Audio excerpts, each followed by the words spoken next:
bienvenue sur cette nouvelle vidéo et bienvenue au nouveau sur ma chaîne. Aujourd'hui je vous ai embarqué directement dans ma voiture en mode vlog et on se dirige à Reims. Donc on est à peu près à 100 bornes maintenant là. Et on va rejoindre justement l'équipe de bobsleigh, enfin, quelques membres de l'équipe qui sont en train de s'entraîner. Alors pourquoi j'ai voulu le bobsleigh? Déjà pour les nostalgiques de Rasta Rocket et en même temps pour faire le lien entre la musculation et le sport, le bobsleigh. On l'avait déjà fait sur les vidéos précédentes avec Mamad et Mehdi Kouider concernant la boxe. Ils avaient expliqué quelle utilité avait la musculation pour leur discipline qui était la boxe. Là, j'ai voulu essayer de le démontrer pour le bobsleigh.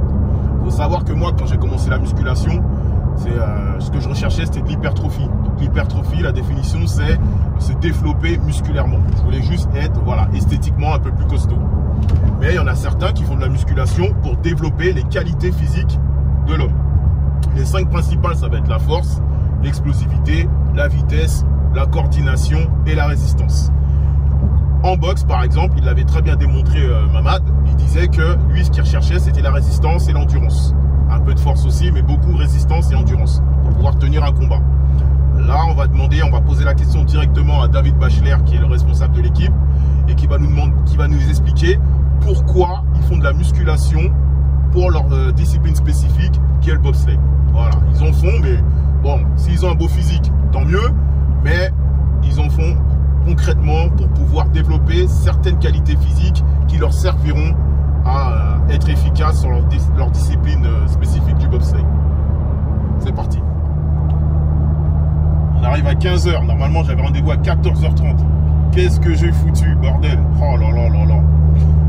On va pas trop accélérer parce qu'on n'est pas en Allemagne, mais on va essayer de combler un peu le retard.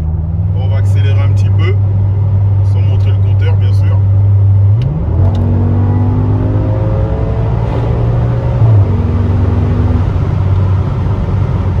Ça marche bien. Ah, le péage, ça fait plaisir les petits péages de temps en temps pour accélérer.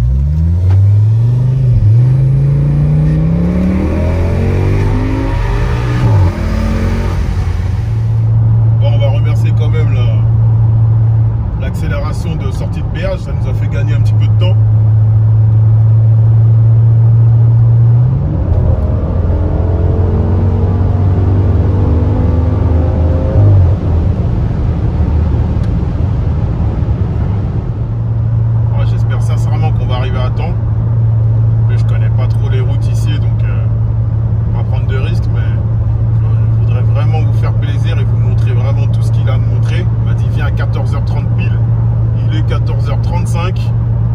Et dans 20 minutes, le Waze il me dit 20 minutes quoi, donc on va voir.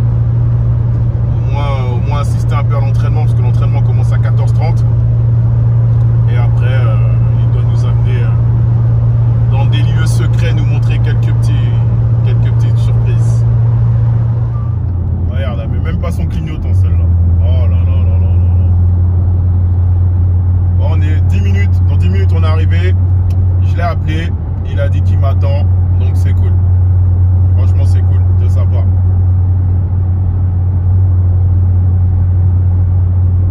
Continuez tout droit. Bon, finalement, il va quand même nous recevoir, mais il sera seul. Les gars de l'équipe sont déjà partis parce qu'il m'avait dit de venir à 14 h 30. Bon, au moins, lui, il sera là, on pourra assister à son entraînement, donc c'est cool déjà de sa part. Et voilà, on est arrivé à Reims.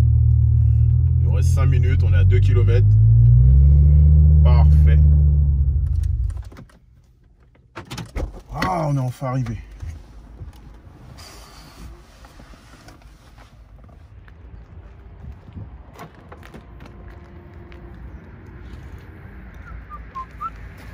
La doudoune, caille quand même.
C'est-à-dire qu'en fait, derrière la scie, c'est de la glace. Et lorsqu'on part, on a un vrai appui sur la glace, sur la planche. Ce qui veut dire que ça va nous permettre de réaliser la première extension. Et la première extension, hop.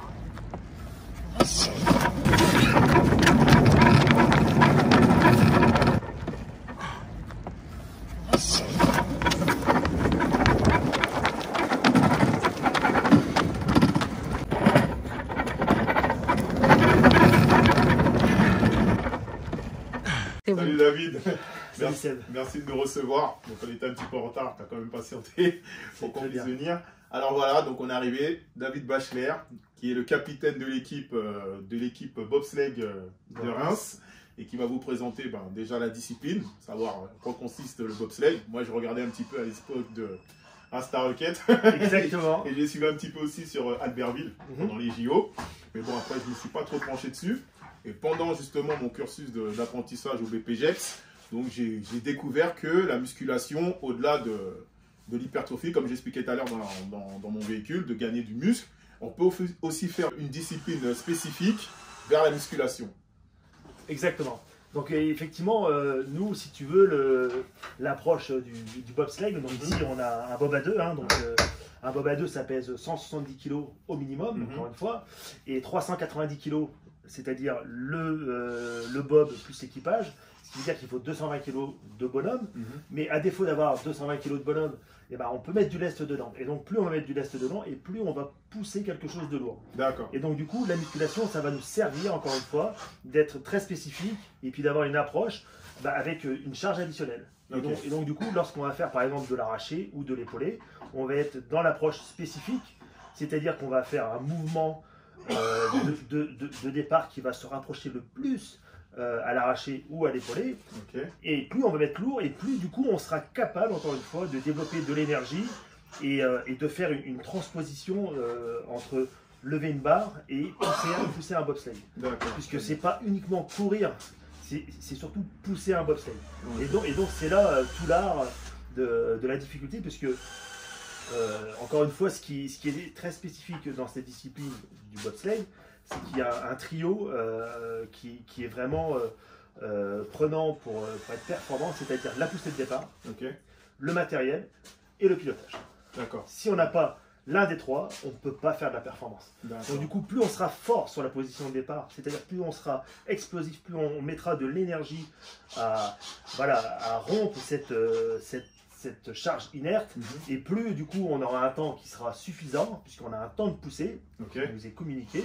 Donc du coup on se compare comme ça entre chaque équipage, hein. Alors en général c'est aux alentours de 4 secondes 90, 5 secondes 20, voilà, il y a un temps de poussée, et les meilleurs équipages, ceux qui font les meilleurs résultats en bas, alors certes ils ont le trio, c'est-à-dire qu'ils pilotent bien, ils ont un beau matériel, mais surtout ils poussent le plus fort. Puisque tout le retard qu'on va prendre au départ dans une discipline au centième, c'est les centièmes qu'on n'arrivera pas à rattraper sur la fin de course. D'accord, très bien. Voilà. Et du coup, comment tu organises tes entraînements muscu, donc haltéro, tout ça, pour que ça soit justement efficace pour cette discipline-là? Alors en fait, si on prend la saison proprement dit, donc une saison, c'est une saison hivernale, donc c'est octobre à mars. Donc là, on est vraiment dans le spécifique, c'est-à-dire qu'on pousse notre bobsleigh sur la glace.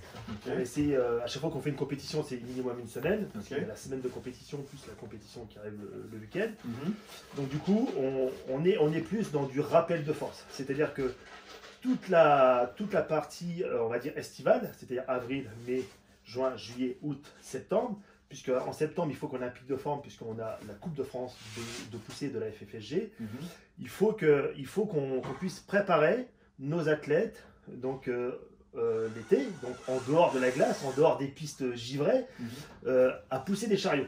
Donc on pousse des chariots, donc on peut installer des roulettes sur ce bobsleigh. On l'amène sur les pistes en tartan, des pistes de 100 mètres. Mais plus spécifiquement, on va à M-la-Plagne, où là où il y a une piste avec un chariot sur rail. La piste elle est en dévers, et ensuite elle remonte pour qu'on puisse revenir sur la position de départ, et c'est là-dessus qu'on fait les championnats de France. Il y a juste une piste en France. Et donc du coup toute la période estivale, on est vraiment là à la recherche donc du gain de force. Encore une fois, la force elle est, on va dire, indissociable de la performance, puisque c'est vraiment un sport à catégorie de poids. Donc déjà, il faut être lourd. Encore une fois, je disais, c'est minimum 105 kg par gabarit. À défaut, on mettra du lest dans le bobsleigh. Mais c'est pas uniquement être lourd, c'est surtout être lourd, mais orienté sur la discipline. Donc du coup, tous les athlètes viennent des disciplines comme l'athlétisme. Ce sont des sprinteurs, ce sont des lanceurs. Moi, je suis le seul issu de l'haltérophilie. D'accord. C'est comme ça, j'ai un parcours atypique.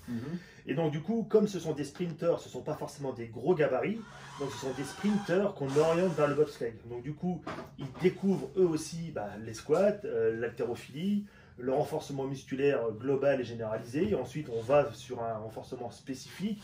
On a vu tout à l'heure, par exemple, un poussé de chariot, où là, on pouvait mettre du poids dessus. Donc du coup, ça, on peut mettre très très lourd, ça, on peut mettre très très léger, encore une fois, selon ce qu'on cherche.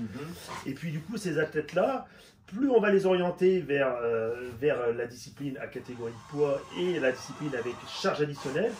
Donc on va encore une fois travailler tous les régimes concentriques que l'on connaît, avec la dominante sur l'explosivité. C'est-à-dire qu'on est vraiment sur le concentrique, sur de l'excentrique, on fait beaucoup de pliométrie. J'ai vu tout à l'heure, je vous ai montré tout à l'heure comment on pouvait faire du concentrique avec une charge à 80% enchaînée avec des sauts. Alors, ce sont des sauts concentriques, d'accord. On peut aussi faire de la plio, qui reste traumatisant. On la fait plus sur l'athlé, parce qu'on fait aussi de l'athlétisme en club. Donc avec des points d'athlé, avec des coachs d'athlé, avec le travail de gamme, le travail de haie, le travail de pied, avec les plots. Enfin, on est vraiment sur du très spécifique, parce qu'il faut apprendre à courir. Et nous, derrière, on essaie toujours de transposer la course sur de la poussée. Parce qu'encore une fois, pousser un chariot, c'est pas courir. C'est être le plus rasant possible et puis essayer d'être le plus puissant possible et toujours finir l'ensemble. Enfin, il faut finir tous ces segments. On ne peut pas faire une course tronquée, il faut vraiment faire comme des foulées bondissantes. Et donc du coup, voilà, on essaie de travailler donc individuellement chacun de son côté dans nos salles de sport. Moi, j'oriente tout le monde à venir au club, parce qu'on a un club d'haltérophilie où on s'entraîne 3 fois par semaine. Lundi, mercredi et vendredi, on essaie d'orienter 2 séances d'athlé dedans. Ça fait des grosses semaines. Le week-end, on fait des stages de 2 heures le samedi très spécifiques où on sort les bobs avec les roulettes, où là tout le monde vient et on continue à faire du travail spécifique, c'est-à-dire de synchronisation, puisqu'il faut pousser tous en même temps sur des ordres. On respecte des ordres, encore une fois, qui sont donnés par le pilote, répétés par le pousseur, et puis on part tous en même temps. Et ensuite, après, voilà, plus ça vient et plus on est efficient et plus on est performant, plus on est synchro, plus on est fort, plus on pousse fort. Et ça a fonctionné l'année dernière, puisqu'à la Coupe de France de poussée, on a fini 3e. On a surtout éclaté notre record de 25 centièmes. 25 centièmes à 4, comme je dis, ça fait 5 kilos chacun. Donc en fait, 25 centièmes, c'est 25 kilos. Moi, je compare les centièmes gagnés en athlé, en poussée, à des kilos gagnés sur un max au squat ou ainsi de suite. C'est-à-dire que à la fin de la fin, chaque centième qu'on gagnera, ce sera 1 kilo qu'on gagnera. L'équivalent d'un kilo. Donc voilà, c'est vraiment un ensemble assez harmonieux avec la saison hivernale et la saison post-hivernale, donc avec la saison estivale. D'accord. Et au niveau des équipes, je sais que tu m'avais déjà parlé des bobsleighs de 2 places et de 4 places. Comment ça se passe? Comment vous gérez ça au niveau des compétitions, des choses comme ça? Alors effectivement, là on a un bob à 2, donc celui-ci, comme je disais, pèse 170 kg. Il y a le pilote, donc c'est moi, je me trouve toujours devant avec mon poussoir ici. Donc je vous montre un peu le poussoir. Hop. Donc là, du coup, je me mets de ce côté-ci, je pousse le poussoir, je rentre dedans, hop, je rentre le poussoir. J'ai mon athlète le plus explosif qui court le plus vite et qui est capable de générer le plus de force dans un temps le plus court possible. Donc c'est l'explosivité que je mets derrière. Donc si j'ai 3, 4, 5 athlètes, c'est le meilleur qui ira derrière. Alors après, à force similaire, je mettrai le plus lourd, parce qu'à défaut, si celui qui est plus léger, s'il faut que je mette du poids dans le bob, je préfère que ce soit un gabarit plus lourd qui soit derrière, qui lui puisse porter sa propre carcasse, et ça nous évite de porter du poids supplémentaire dans le bobsleigh. On a aussi un profil encore différent sur le bob à 4 qui est juste derrière. Donc là, il est à l'envers parce qu'on est en train de travailler dessus. Et donc un bob à 4, c'est 4 personnes. Donc il y a toujours le pilote qui monte devant. Ensuite, on fait monter celui qui pousse le plus fort et qui court le moins longtemps possible en 2. Et ensuite, on met un sprinter en 3 et vraiment un sprinter finisseur qui qui soit capable de tenir la survitesse et à courir aux alentours de 40 km/h sur la fin pour embarquer et donc dire à tout le monde asseyez-vous. D'accord. Voilà. C'est vraiment un travail d'équipe, de cohésion, de synchro. Après, celui qui monte en dernier freine à l'arrivée. On appelle le break. Donc il faut vraiment qu'il soit très lucide parce que quand on arrive à 120 km/h sur la fin de piste, s'il ne freine pas, ben, on finit à 120 km/h en haut de la piste. Donc du coup, ça peut être compliqué. Et donc du coup, tout ce travail se fait effectivement en avant. D'accord. Alors après, il y a effectivement des pistes avec des profils plus ou moins courts ou longs. C'est-à-dire qu'il y a des pistes où ça penche tout de suite, ou alors des pistes avec un dévers qui est un petit peu plus long.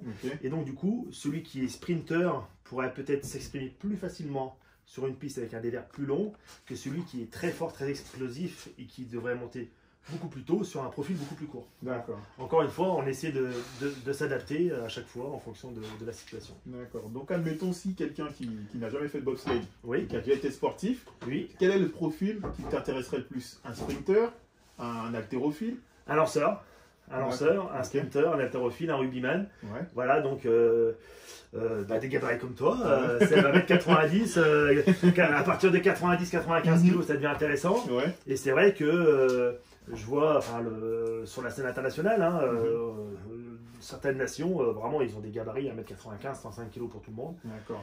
Ce qui commence à être le cas avec nous, parce que j'ai quand même deux athlètes d'1m93.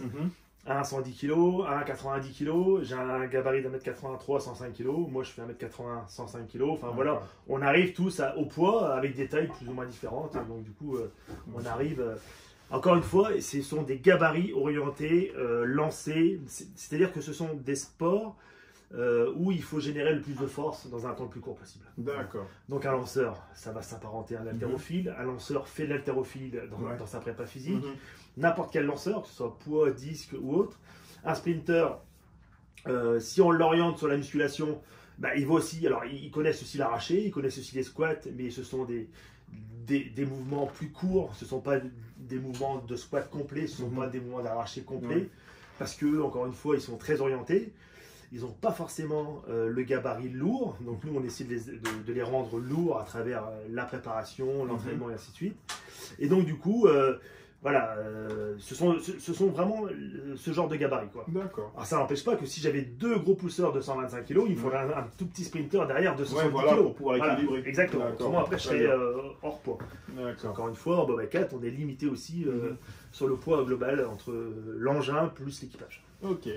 Une question que je pense qui va tomber. Faut compter combien à peu près pour un bob comme ça? Alors un bob à 2 neuf, ça vaut 60 000 €. D'accord. Un bob à 4 neuf, ça vaut 90 000 €. Voilà, donc du coup forcément je les ai pas achetés ce prix-là, je les ai achetés d'occasion. Ils ont effectivement quelques années. D'accord. Celui-ci il est tout en carbone. Il est beau en bleu comme ça. Je l'ai acheté 6 000 €. Oui, j'ai un ami carrossier peintre, sponsor de l'équipe qui me l'a peint. D'accord. Le bob à 4 derrière, je l'ai acheté 12 000 €. C'est un bob Wendler, voilà, c'est un bob de très haute qualité. D'accord. Qui est en Coupe du Monde l'année dernière. Ok. Donc que j'ai pu récupérer, voilà, qu'on est en train de travailler. Okay. Donc du coup après il faut acheter des sets de patins. C'est pareil, un set de patins ça vaut entre 6 et 9 000 €. Ouais. Donc un set de patins de bob à 2 c'est différent d'un set de patins de bob à 4. D'accord. Et puis après quand on a un set de patins de bob à 2, bah, c'est valable sur une piste. Mais c'est pas valable sur l'autre piste, donc du coup on peut effectivement démultiplier à volonté comme ça les frais.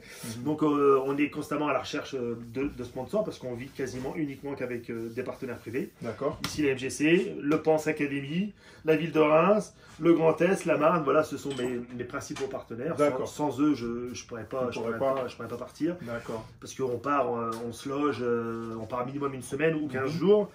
Donc on fait du Airbnb, il faut se déplacer, il faut se loger. À savoir qu'une descente de bobsleigh, c'est 65 € la minute. En bob à 2, c'est 75 € en bob à 4. Donc quand on fait 10-15 descentes dans la semaine, bah, fois 65 ou 75 €, donc on arrive vite à 1000 € de descente. On fait ça 6 semaines, 8 semaines. Et ainsi de suite. Enfin, voilà, les frais sont démultipliables à l'infini dans cette discipline. C'est un sport mécanique, c'est un sport très très cher. Voilà. C'est vraiment un sport particulier où il n'y a pas de moteur, la seule propulsion c'est l'homme. Et donc du coup, On se demande pourquoi on paye aussi cher un bobsleigh. Ben, en fait, chaque centième, c'est un petit peu ce qui se dit dans le domaine, hein. Chaque centième gagné, 6 000 euros. D'accord. Et donc du coup, voilà, on voit que les Allemands, ce sont les meilleurs sur la scène internationale. Ils ont des bobs qui vont le plus vite, certes, ils poussent le plus fort, mais ils mettent facilement 1 ou 2 km/h à tous les autres équipages. C'est parce qu'ils ont les meilleurs, meilleur matériel, avec les meilleurs ingénieurs qui ont travaillé les meilleurs châssis. Voilà, le bob est capable de se déformer, mais de tenir voilà, la piste, la trace. Un bob, ça prend 5G. Sur certaines pistes, un bob à 4 ça fait 630 kg avec l'équipage, fois 5G, donc c'est-à-dire plus de 3 tonnes. Donc enfin voilà, il faut aussi avoir conscience que c'est un sport dangereux, on a tous des casques parce que des fois on se retourne, donc du coup on finit la piste sur la tête, donc voilà, ça c'est un peu compliqué, il n'y a rien pour nous arrêter, hein, parce que ça glisse aussi bien sur le côté là que sur les patins. Mais le bout de piste quand même, il y a un bout de piste. Il y a un bout de piste, ouais. Et puis quand on arrive au bout de piste, bah, on repart en arrière. Parce que c'est souvent comme ça. Et donc du coup, voilà, un petit peu comme dans le film La Star Rocket. À la fin, il glisse avec le bob sur le dos. Sur le dos, ouais.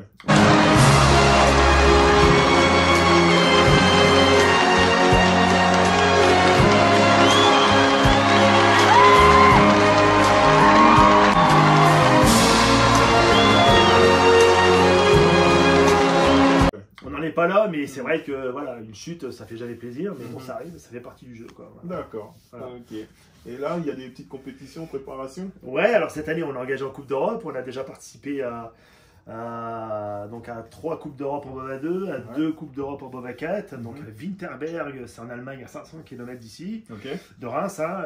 On était aussi la semaine du 1er au 14 janvier, on était à Innsbruck en Autriche, à 850 km. Ah oui, quand même. Et là, on repart à Königssee en Allemagne le 8 février pour 2 semaines. Donc, on fera une semaine d'entraînement donc à nos frais. Et il y aura une semaine de Coupe d'Europe. Comme ça nous permettra d'être plus à l'aise. La semaine qui suit, donc on part 15 jours encore une fois. Donc là, c'est encore une fois 850 km dans les Alpes allemandes, quoi. Dans le sud des Alpes allemandes. Voilà. Et les JO? Les JO, on espère, hein, on rêve tous. Hein, ça serait bien. Voilà, c'est le rêve olympique. Je pense qu'il est donc semé dans l'esprit de chacun dès notre naissance. Hein, et puis après, tout le sport qu'on peut faire au quotidien et nos instances dirigeantes nationales. Hein, je pense à OCDOS, CROSS, CNOSF, CIO, à nos fédérations. En fait, ce que je veux dire, c'est que la passion des Jeux Olympiques, elle est pour chacun. Chacun a le droit de rêver aux Jeux. Bien sûr. Moi, c'est mon rêve ultime. Voilà, donc, si un jour je pouvais piloter aux Jeux Olympiques, pourquoi pas. Je te le souhaite. Voilà, pourquoi pas. Donc effectivement, on voit donc mon père, qui l'homme précieux, qui travaille sur l'ensemble des bornes, c'est-à-dire qu'il m'aide.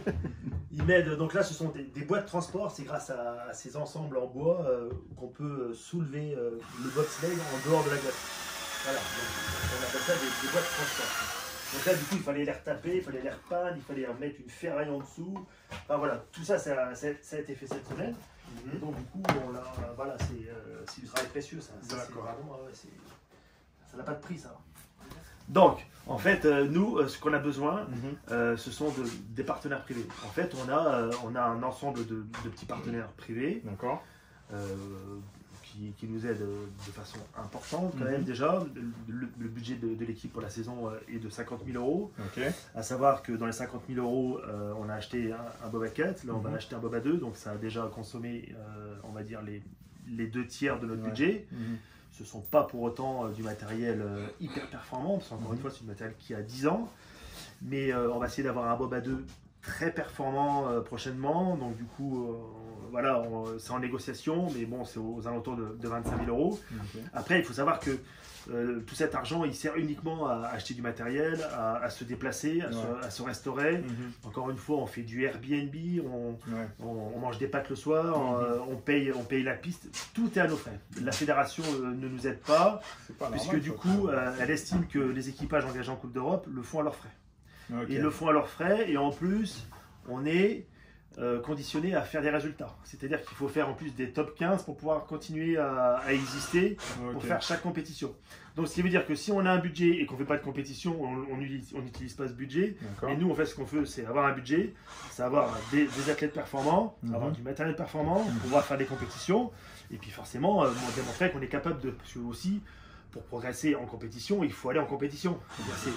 On aura beau de s'entraîner tout le temps sur les pistes internationales, aller partout où on veut, si on ne va pas se confronter aux autres équipages, il n'y aura pas cette adrénaline, il n'y aura pas cette cohésion, il n'y aura pas... D'ailleurs, on l'a vu dernièrement, à la dernière Coupe d'Europe qu'on a fait, on a éclaté notre poussée, on a éclaté notre temps bas, parce que tout le monde a été remonté et puis que du coup, il y avait cette symbiose, cette cohésion d'équipe. Et forcément, voilà, on travaille comme ça un petit peu au jour le jour. Et donc du coup, on est en recherche perpétuelle de partenaires financiers, de sponsors, de mécènes, enfin voilà. Et c'est vrai que la crise actuelle, ça ne nous aide pas. Nous, ce qu'on espérait, c'est que par exemple, ici sur le territoire de Reims, les maisons de champagne s'intéressent à notre projet. Pourquoi? Parce que en faisant des recherches, j'ai vu que il y avait 2 maisons de champagne qui avaient des anciens champions de bobsleigh, dont un champion olympique en 1928 et champion du monde. Ça aurait été bien pour faire perdurer justement. Et champion du monde 1930. Après voilà, c'est difficile aussi de s'imposer. Je pense qu'on aura vraiment démontré notre vraie utilité lorsqu'on aura des gros résultats. C'est-à-dire si on gagne une qualification demain à une Coupe du Monde, à un championnat d'Europe ou autre.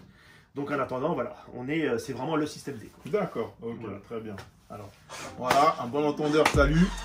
Ils sont en recherche de partenaires pour faire perdurer cette discipline à Reims comme en France. Donc voilà, j'ai confiance en vous.